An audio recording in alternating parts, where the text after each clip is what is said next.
Hello good people and welcome back. It's been a while since we started this channel, initially starting out as a Let's Play channel for myself and my son Tristan, since we're avid gamers, and I really wanted to capture the memories of him and I before he turns into a teenager. But I guess he turned into a teenager way too fast and now I'm on my own on the channel, but never alone. Thanks to you guys for being here with me each step of the way as we grow the channel. Not massive speed, but the encouragement from each one of you became a motivation for me, and all the comments and feedback translated into sheer determination for me to keep learning and improving the content that I can bring to you. So in the last week, we received two 6600 XT graphics card and a pre-built PC, as you see here from our friends at Aftershock. The two graphics cards being the PowerColor Hellhound RX6600XT, which is in the case right now, as well as the XFX Speedster Qick. Can you see it? Do you pronounce it Kick 308 6600 XT as well? We've released last week our review of the PowerColor Hellhound RX6600 XT, as well as a brief overview of the Aftershock PC case. So if you've not seen it, I'll include a link in the description below as well as at the end of the video. So do check it out because it does have some brief overviews of what we think of the 6600 XT, which I'll not cover again in this video. And as for today, we will be focusing this review on the Kick 308 6600 XT graphics card, share with you all that you need to know, see how it performs against major games, as well as compare against the PowerColor Hellhound 6600 XT.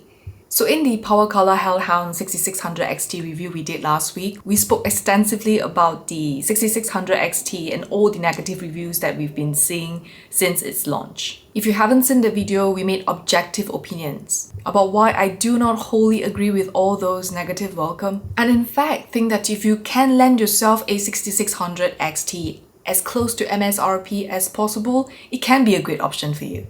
You know, it is so much easier to agree with the other reviews and stand amidst the crowd. And perhaps that's the approach a lot of reviewers has taken as well, because a negative headline on the YouTube feeds just stands out as compared to a positive one. Which is why, you know, newspapers sell out when a disaster has struck and it goes on full page on front page with massive headlines. And as the saying goes, the nail that stands out gets hammered in. So if you take a differing view from me, please be kind. There is genuinely no bad intentions from where I'm coming from. Now back to the XFX Kick 308. Kick. I'm not sure if it's pronounced correctly, but just bear with me, okay? This graphic card features the AMD Radeon 2 architecture, and when laid out with its bigger brothers, it is meant to target the 1080p gaming.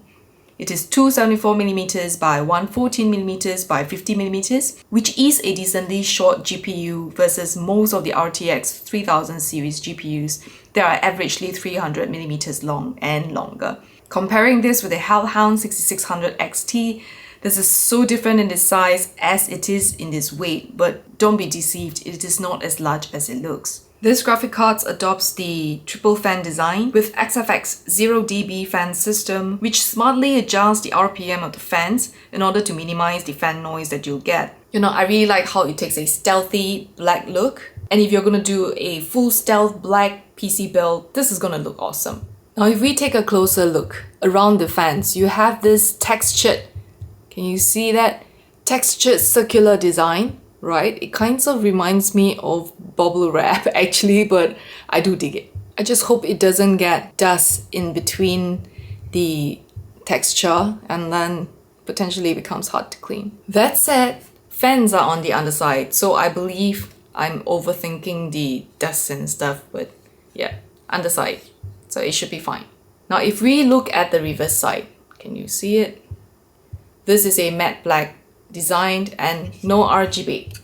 You know, you guys would have seen from all my videos that I'm a big RGB fan, but this look without RGB, why so stylish? I think XFX finally cracked the code on how to adopt that look, I'm cool look without trying so hard and genuinely looking pretty cool. Now on the back plate, it's taken all the circular design we were talking about earlier on around the fans and adopted it as cutouts on the back plate. And you'll see that they did the same for the XFX logo as cutouts, and this will double as cutouts for heat dissipation. The Kick 308 model name is here as well, in gloss black to stand out from the matte black of the backplate. And if you look at all around the sides, this is what you see. There are plenty of openings available to facilitate in heat dissipation. So this is the side that you will see in the front of your case. It has a very simple Radeon logo as well as a XFX logo, and that's it. Simple, neat, clean, to couple with the matte black casing. And on this end, you have the Radeon logo in silver, and this is actually three-dimensional if you touch it. It is genuinely a pity that this side cannot be seen when installed in the case, and in fact, when they have this logo and this here, I think it would have been so much nicer if it adopted the matte silver look and a little bit of the three-dimensional feel, but that's just my opinion. Now on the I/O ports, you have the XFX cutout once again, and it sports one HDMI 2.1 port and three 1.4 display ports. Now this graphic card is also powered by a single 8-pin connector to the power supply with a minimum power supply requirement of 650 watts. And in fact, I just noticed this. Even on the cover of the PCIe connection point, it's got an SFX logo design. This is the first time I see something like that in the GPU, and I can tell you that it is tiny details like that that gives the consumers a perception that this product is in fact premium. Now before we go any further, let's take a look at the specifications of the Kick 308 6600XT. The 6600XT has a memory of 8GB GDDR4, 2048 units of stream processors, game clock at 2428 MHz, boost clock of 2607 MHz, and 16GB per second memory speed with 128-bit interface. Compared to its bigger brothers, the 6600XT is designed to match up against the RTX 3060 for 1080p gaming, and here's a chart provided by AMD, which gives a flavor to how it stacks up against it on major games. Well, here are a few other games which we've tested the Kick 308 on, and here are the results, including those of the PowerColor Hellhound 6600XT. If you're not familiar with AMD Radeon graphics cards and the various technology that they have to support for a better gaming experience, AMD, just like Nvidia, has its own suite of capabilities. For example, Nvidia has DLSS and RTX, we all know that. AMD has their Fidelity FX for optimized shadows and lighting and is able to boost your frame rate by 2.4 times on average, or so they say, in Fidelity FX Super Resolution supported games. Also, they leverage DirectX ray tracing or DXR for realistic graphics and the Radeon anti-lag for what Nvidia has as Nvidia Reflex. The 6600XT runs on PCIe 4, so if you're using a motherboard that only supports PCIe 3, that's not a big deal because it will be backwards compatible, just that you will not be able to enjoy the full perks of a PCIe 4 connection. And if you are pairing this graphics card with AMD's Ryzen 5000 or 3000 series CPU, AMD claims that you will be able to enjoy increased performance as a result of AMD's Smart Access memory technology.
Now I've got the XFX, it's so difficult to pronounce, XFX Kick 308 in the PC case right now. And how do you think it looks? Imagine we have this case in matte black, steel case, no RGB, with black extension cables, full black air cooler or AIO with a matte steel header. Can you imagine how awesome that would look? Anyway, if you'd like to know more about this PC case, do check out the PowerColor Hellhound RX6600XT review, which we did cover a brief rundown of this PC case as well.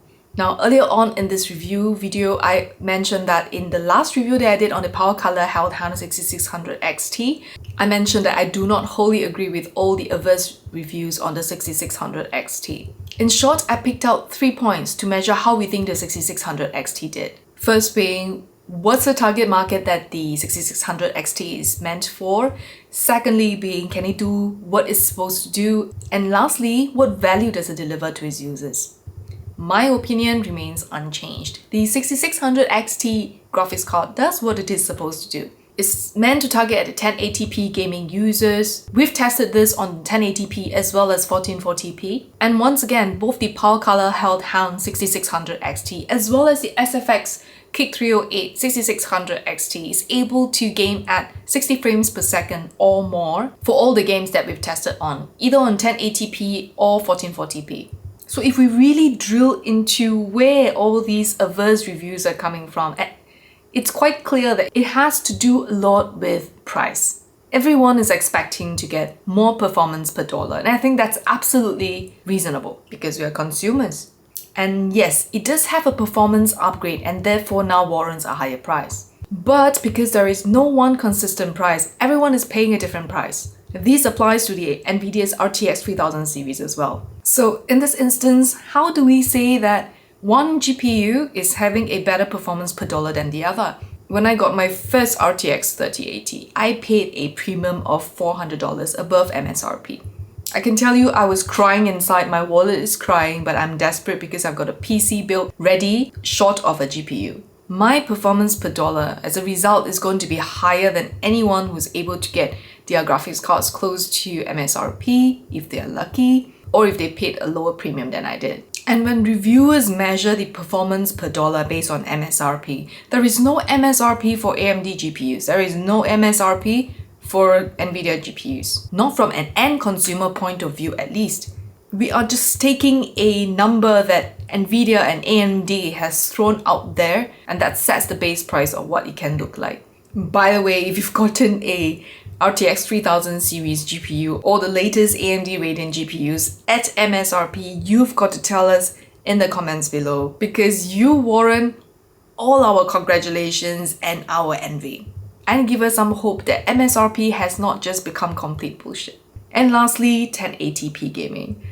I think we spent all our monies paying a premium for the latest CPUs, the latest GPUs, and then upgrading our motherboards to support PCIe 4 so we can maximize our GPUs, and then upsizing our power supply to power the more power demanding GPUs to embark on an upgrade towards 1440p gaming or 4K gaming, and hence upgrading your monitor to a 1440p or a 4K monitor. I think that has to wait for a couple of years. In the meantime, I will continue to tempt you with more product reviews in the upcoming videos. I think we have 2 more micro ATX keys coming up and a couple of PC gaming peripherals that are going to get you looking into your wallet again to upgrade your gaming gig. So do stay tuned by subscribing to our channel. I cannot express how much of an encouragement that would be, and also you get notified when the latest videos are released. I'm already excited at this point just talking about them, but they will be coming to you very, very shortly. For now, just take care and I will see you soon.